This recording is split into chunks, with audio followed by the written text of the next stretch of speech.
Tales of Suspense. Number 60. December 1964. As our story begins, we find Captain America in a jungle clearing, surrounded by armed men prepared to strike. Cap is crouched and ready for action. Captain America battles the assailants, swiftly knocking one aside while others struggle to keep up with his speed. Another attempts a surprise move with an iron fist attachment, managing to momentarily daze Cap with a direct hit. On the ground, the attacker presses a gloved palm to Cap's face, claiming a special formula in the glove will incapacitate him. As Cap begins to lose consciousness, a new figure steps from the shadows. He commends the group, revealing they were only fighting an imitator of Captain America used for training. The real mission against the true Captain America is about to begin. Zemo addresses his assassins, commanding them not to fail in their upcoming mission against Captain America. As they chant their loyalty, a jet departs from the jungles of South America en route to New York. Inside the aircraft, soldiers question why Zemo wants Captain America alive, but are reminded that his word is law. In New York, Captain America arrives at a charity fitness exhibition and agrees to demonstrate self-defense techniques. While Rick Jones heads to the locker room, Cap prepares to fight several trained athletes on stage. He assures the audience the exhibition will remain safe. Backstage, the doofuses wait for their cue. Suddenly, a sleeping gas shell goes off among them. A voice emerges from the smoke, announcing that there has been a change of plans. The staged exhibition begins as the first two attackers rush Captain America. He immediately notices he doesn't recognize their faces, which is interesting because Captain America uses the exact same ineffective mask configuration to conceal his own identity. A third assailant strikes from behind, catching him off guard. As the fight intensifies, Cap demonstrates his agility, rolling away from danger and countering with a move that takes down two opponents at once. Despite the demonstration format, he realizes the attackers are fighting with real intent. The rowdies note that Zemo underestimated Cap's resilience. As the group tries to restrain him, one of them calls out for the use of Formula X to finish the job. As one of the ruffians tries to subdue Captain America with Formula X, Cap holds his breath and pretends to go limp. Meanwhile, the audience watches with growing concern, unsure if the fight is still part of the planned exhibition. As they loosen their grip, he suddenly springs up, hurling his captors away with a powerful move.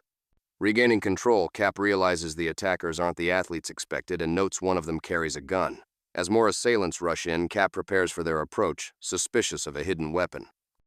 His instincts prove right. One enemy swings a device concealed behind his back, landing a heavy blow.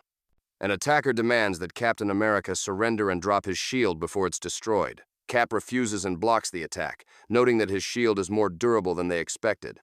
The enemy calls for backup, and several rush in to hold Cap down and use Formula X again. Cap then overhears Zemo is behind the ambush. Meanwhile, Rick Jones finishes his studying and returns to the auditorium, quickly recognizing that Cap's opponents aren't the scheduled athletes. As he moves to intervene, an attacker tries to silence him, but Rick defends himself using judo techniques taught by Cap. He throws the assailant and continues fighting, proving that skill and leverage can overcome size. Rick Jones fends off another attacker, redirecting the enemy's momentum against him.